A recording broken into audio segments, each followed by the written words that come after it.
कुछ जोड़ना चाह रहे हैं। राजेश जी बताइए।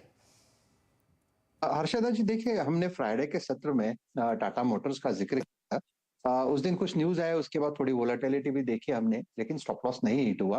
तो यहाँ पे टाटा मोटर्स में एक टप्पा फिर से लग जाता है कि ये जो सिमेट्रिकल ट्रायंगल ब्रेकआउट हमने परसों देखा था फ्राइडे, वो कंफर्म होता है। तो at present it is at 442, हमने जो इनिशिएट किया था 435 के आसपास। तो यहाँ पे लॉन्ग साइड की पोजीशन बनाए, फिर से अगर फ्रेश करना है तो स्टॉप लॉस वही होगा 435 का। नया स्टॉप लॉस देता हूँ। और जो टारगेट हमने आइडेंटिफाई किया था इनिशियली 450 का, उसको भी थोड़ा मैं अपडेट करूंगा। मेरे हिसाब से ये अभी 460 465 का टारगेट टाटा मोटर्स में अनफोल्ड हो रहा है। So it's a buy in Tata Motors. Okay, buy in Tata Motors. Nifty green में, मिड कैप इंडेक्स ग्रीन में, बैंक निफ्टी अब सिर्फ 57 पॉइंट नीचे और काफ़ी इंडिविजुअल स्टॉक। अच्छा, क्रूड की गिरावट एक बहुत बड़ा ट्रिगर क्लियरली आपको दिख रही है यहाँ पर। इंटर ग्लोब में बाइंग है इस समय। इंडिगो इंडिगो 2 दिन में अच्छा खासा करेक्ट हुआ था ऊपर के लेवल से। वो सारे टारगेट्स जो सचिन के मीट हुए थे उसके बाद थोड़ा सा नीचे आया था, लेकिन अब एक फ्रेश बाइंग यहाँ पर आ रही है। राहुल शर्मा जी को जोड़ लेते हैं अब हमारे साथ। Rahul ji, good morning. क्या व्यू है मार्केट पर इस समय, पॉजिटिव या नेगेटिव? बाय ऑन डिप्स या सेल ऑन रैली? और इंडिविजुअली क्या स्टॉक अच्छे लग रहे हैं आपको?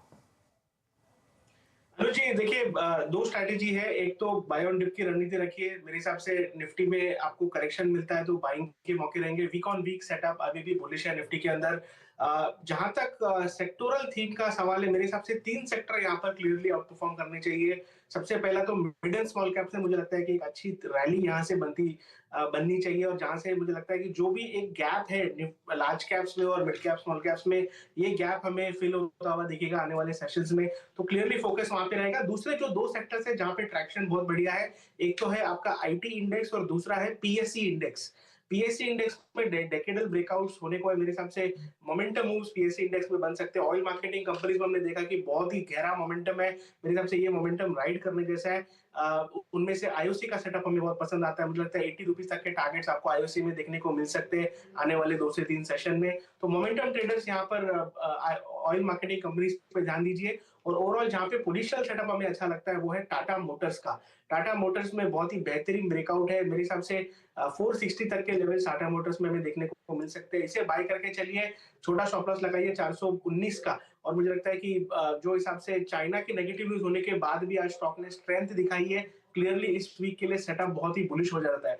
फ्राइडे के सेशन में डिलीवरी क्वांटिटी बहुत बड़ी हुई थी इस काउंटर के अंदर। तो जनरली जब डिलीवरी क्वांटिटी में अच्छा ट्रैक्शन होता है तो हमें लगता है कि अच्छा मोमेंटम, इनफैक्ट अच्छा मूव आने वाले सेशंस में देखने को मिलता है स्टॉक्स के अंदर। तो बहुत ही अच्छा सेटअप है टाटा मोटर्स का। पोजिशनल बेसिस पर टाटा मोटर्स बाय करके चल सकते हैं। तो पोजिशनल ट्रेड के लिए टाटा मोटर्स 460 का टारगेट, 465 की बात तो कुछ देर पहले राजेश सातपुते ने भी की। और जो आशीष सवाल पूछ रहे थे मयूरेश से कि अगर एम्बेसडर बाहर निकल रही है तो कौन सी गाड़ियां रिप्लेस हो रही है।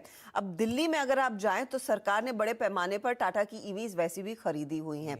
दूसरा जो बड़ा बायर है वो आपका इंडियन आर्मी या फिर आर्म फोर्सेस रहते हैं, और वो भी या तो टाटा की गाड़ियां खरीद रहे हैं या फिर एमएनएम की गाड़ियां खरीद रहे हैं। तो स्क्रैपेज पॉलिसी का फायदा क्लियरली इन 2 बड़े प्लेयर्स को मिलेगा। और आज क्रूड भी नीचे है तो उससे एक डीजल का और बाकी चीज़ों का ही फैक्टर आता है। तो ये सब चीज़ें जो हैं एक नॉर्मली पॉजिटिव हो जाती जी हैं। हाँ, तो वो भी एक डिस्पाइट द फैक्ट कि कंपनी कह रही थी कि हम जेएलआर, जो इनके लिए एक बड़ा मार्केट वाइज गेनर तो नहीं है, लेकिन एक बड़ा फैक्टर है ओवरऑल कंपनी की छवि को बढ़ाने में, और वहां से सेल्स मायने रखती है। वहां पर प्रोडक्शन कट होने के बावजूद ये हाँ, ये एक थोड़ा सा रिस्क फैक्टर है।